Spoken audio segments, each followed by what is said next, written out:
জয় মা গঙ্গা। সব তীর্থ বারবার, গঙ্গাসাগর একবার, একবার কিনা জানি না, তবে গঙ্গাসাগর আমার প্রথমবার। মা গঙ্গা যেখানে সাগরে মিলিত হয়েছে, সেই মিলনস্থল গঙ্গাসাগরে সারা বছরই পুণ্যার্থীদের দেখা মেলে, কিন্তু পৌষ মাসের শেষ দিনে মকর সংক্রান্তিতে পুণ্য স্নানের জন্য লাখ লাখ মানুষ ভিড় করে আসেন। নমস্কার, আমি রজত।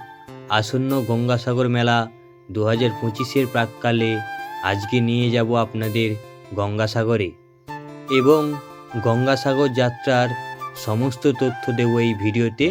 তাই ভিডিওটি শেষ পর্যন্ত দেখতে থাকুন এবং চ্যানেলটিকে সাবস্ক্রাইব করতে ভুলবেন না।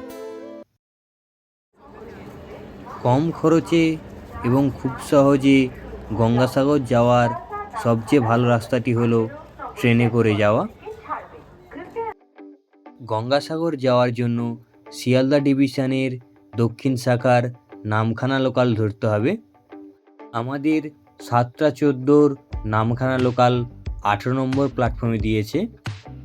ট্রেনটি নির্ধারিত সময়ে শিয়ালদা স্টেশন ছেড়ে নামখানার উদ্দেশ্যে রওনা দিল। শিয়ালদা থেকে নামখানা যাওয়ার ডাইরেক্ট ট্রেন তেমন নেই। নামখানা যাওয়ার জন্য শিয়ালদা থেকে আপনাদের লক্ষ্মীকান্তপুর লোকাল ধরতে হবে। ওই লোকালটি 15 মিনিট পর লক্ষ্মীকান্তপুর থেকে নামখানা যায়, তাই অ্যাপসে ডাইরেক্ট নামখানা লোকাল সার্চ করলে আপনারা পাবেন না। শিয়ালদা থেকে লক্ষ্মীকান্তপুর সার্চ করলে নামখানা লোকাল সব পেয়ে যাবেন। গঙ্গাসাগর যাওয়ার জন্য আমরা কাকদ্বীপ স্টেশনে নামব। শিয়ালদা থেকে কাকদ্বীপ পর্যন্ত লোকাল ট্রেনের ভাড়া 25 টাকা। গঙ্গাসাগর মেলার সময় নামখানা যাওয়ার প্রতিটি ট্রেনেই ভিড় থাকে দেখার মতো।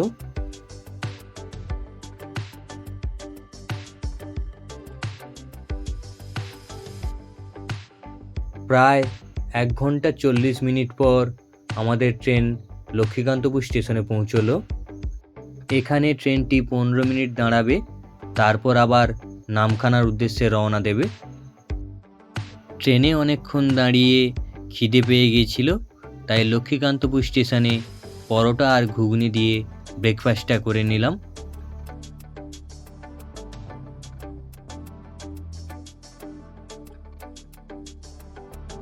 তিরিশটি স্টেশন পেরিয়ে প্রায় 2 ঘন্টা 15 মিনিট পর আমরা পৌঁছালাম কাকদ্বীপ স্টেশনে। স্টেশনে নেমে 2 নম্বর প্ল্যাটফর্মের শেষের দিকের ঢালাই রাস্তাটি ধরে কিছুটা হাঁটলেই রয়েছে টোটো স্ট্যান্ড। টোটোয় করে আমাদের লট 8-এর জেটি ঘাটে যেতে হবে। টোটোর ভাড়া পড়বে মাথা পিছু 20 টাকা করে। তবে 10 তারিখ থেকে শুরু হচ্ছে গঙ্গাসাগর মেলা, তখন এই টোটোর ভাড়া 40 টাকা 50 টাকা অবধি উঠে যায়। টোটো থেকে নেমে মিনিট 2-3 হাঁটলেই পৌঁছে যাবেন জেটি ঘাটে। এখানে পশ্চিমবঙ্গ সরকারের পরিবহন দপ্তর জেটি পরিচালনা করেন এবং কচুবেড়িয়া অবধি জেটির ভাড়া 10 টাকা। 10 তারিখ থেকে মেলার সময় এই ভ্যাসেলের ভাড়া বেড়ে হবে 40 টাকা করে। জোয়ার ভাটার জন্য কচুবেড়িয়া ঘাটে ভ্যাসেল চলাচলের সময় পরিবর্তিত হয়। গুগল প্লে স্টোরে গঙ্গাসাগর ভ্যাসেল টাইম বলে একটি অ্যাপ রয়েছে। এই অ্যাপ ডাউনলোড করে আপনারা আগের দিন ভ্যাসেল টাইম দেখে নিতে পারবেন। এখানে ভ্যাসেলেও ভিড় হয় খুব, তাই ভ্যাসেল ছাড়ার টাইমের অনেকটা আগে থেকে আসার চেষ্টা করবেন, না হলে পরবর্তী আবার ভ্যাসেল আধা ঘন্টা 1 ঘন্টা পর।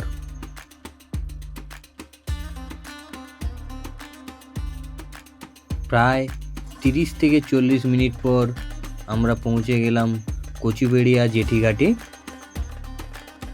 সামনেই আসতে চলেছে গঙ্গাসাগর মেলা, তাই সুরক্ষার প্রস্তুতি রয়েছে একদম তুঙ্গে এবং জলপথে কোনো অসুবিধা হলে রয়েছে বোট অ্যাম্বুলেন্স।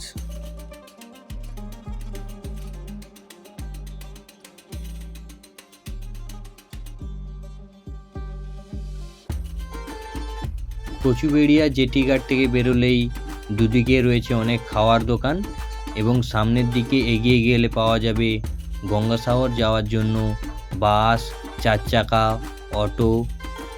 কচুবেড়িয়া থেকে গঙ্গাসাগর 30 কিলোমিটার এবং বাসে করে সময় লাগবে 1 ঘন্টার মতো ও বাস ভাড়া 40 টাকা এবং মেলার সময় এই ভাড়া আরও বাড়বে।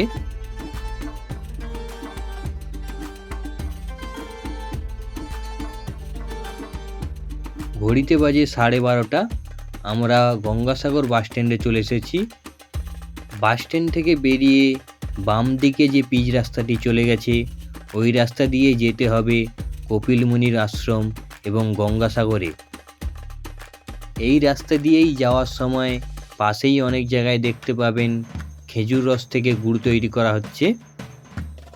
কিছুটা আসার পরই একটি 3 মাথার মোড় পড়বে, যার ডান দিক দিয়ে গেলে পাবো কপিল মুনি আশ্রম এবং সোজা চলে গেলে পাওয়া যাবে গঙ্গাসাগরে মোহনায়।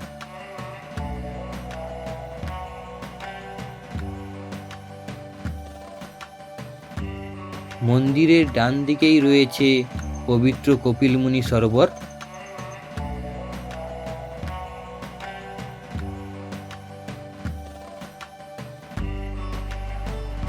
কপিল মুনির মন্দির দেখার পর চলে এলাম ভারত সেবাশ্রমে থাকার রুম খোঁজার জন্য। ভারত সেবাশ্রমের গেট দিয়ে ঢুকলেই বাম দিকে পড়বে রুমের বুকিং কাউন্টার। এখানে রুম পাওয়ার জন্য প্রত্যেকেরই আধার কার্ডের জেরক্স বাধ্যতামূলক। খুব কম দামে ভারত সেবাশ্রমে রুম পাওয়া যায় বলে সারা বছরই এখানে রুমের চাহিদা বেশি থাকে। মেলার সময় অতিরিক্ত পুণ্যার্থীদের থাকার জন্য ভারত সেবাশ্রমের ভেতরে বাঁশ ও তিরপল দিয়ে ছাউনি করা হয়েছে। কপিল মুনির মন্দিরের সামনের রাস্তাটি সোজা চলে গেছে গঙ্গাসাগরে। রাস্তার দুপাশে খাওয়ার দোকান, ঘর সাজানো জিনিসপত্র ও অন্যান্য অনেক দোকান রয়েছে।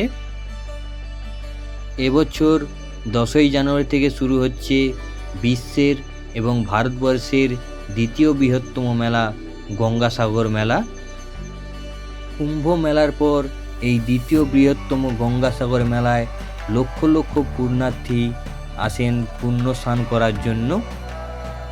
এই পুণ্যার্থীদের থাকা, খাওয়া, যাতায়াত সমস্ত কিছুর জন্য সরকার থেকে বিভিন্ন ব্যবস্থা নেওয়া হয়।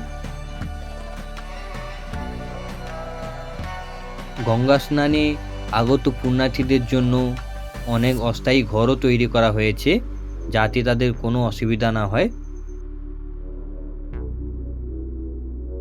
তার সঙ্গে অস্থায়ী টয়লেট এবং পানীয় জলের সুবন্দোবস্তও করা রয়েছে। প্রতি বছরই প্রাকৃতিক বিপর্যয়ের জন্য গঙ্গাসাগরের বাঁধগুলি ক্ষতিগ্রস্ত হয়। এই গঙ্গাসাগর মেলার সময় বাঁধগুলিকে আবার নতুন করে তৈরি করা হয়। আর কয়েকদিনই পর গঙ্গাসাগর মেলা, তাই শেষ মুহূর্তে বাঁধগুলি প্রস্তুতির কাজ জোর কদমে চলছে।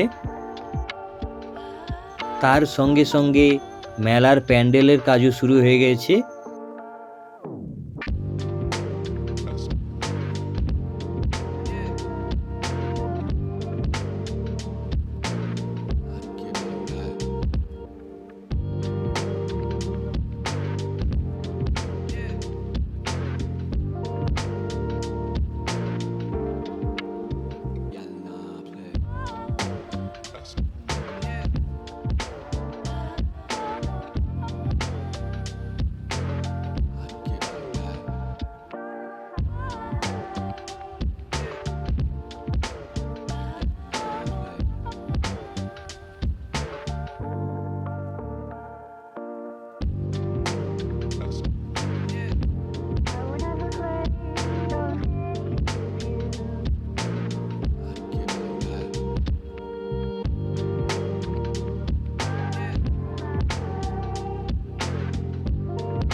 এরপর গঙ্গাসাগরে একটি ডুব দিয়ে চলে এলাম মন্দিরের কাছে পুজো দেওয়ার জন্য।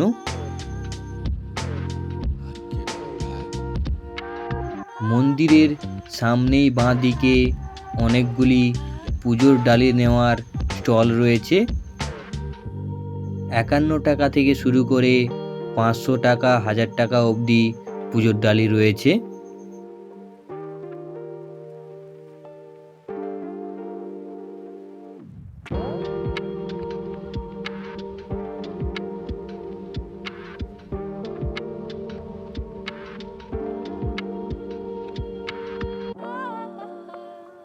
প্রতিদিন সন্ধ্যা 7টা থেকে 8টা 1 ঘন্টা ধরে এই মন্দির আরতি হয়। আরতিটি খুব সুন্দর হয়, তাই এটি মিস করবেন না।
আরতি শেষ হওয়ার পর মন্দিরটি একবারে বন্ধ হয়ে যায়, আবার পরের দিন সকালে খোলে। গঙ্গাসাগরে সারা বছরই নাগা সন্ন্যাসী থাকলেও গঙ্গাসাগর মেলার সময় এখানে দূর দূরান্ত থেকে নাগা সন্ন্যাসী এসে ভিড় করেন।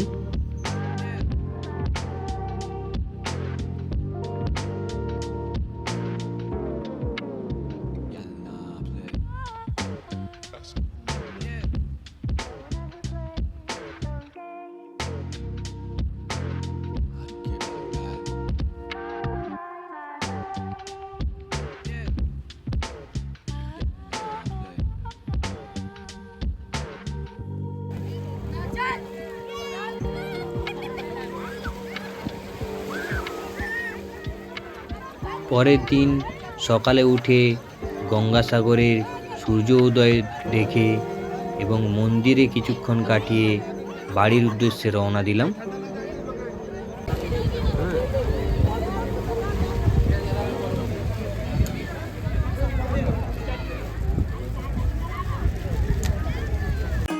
তো বন্ধুরা, ভিডিওটি কেমন লাগলো?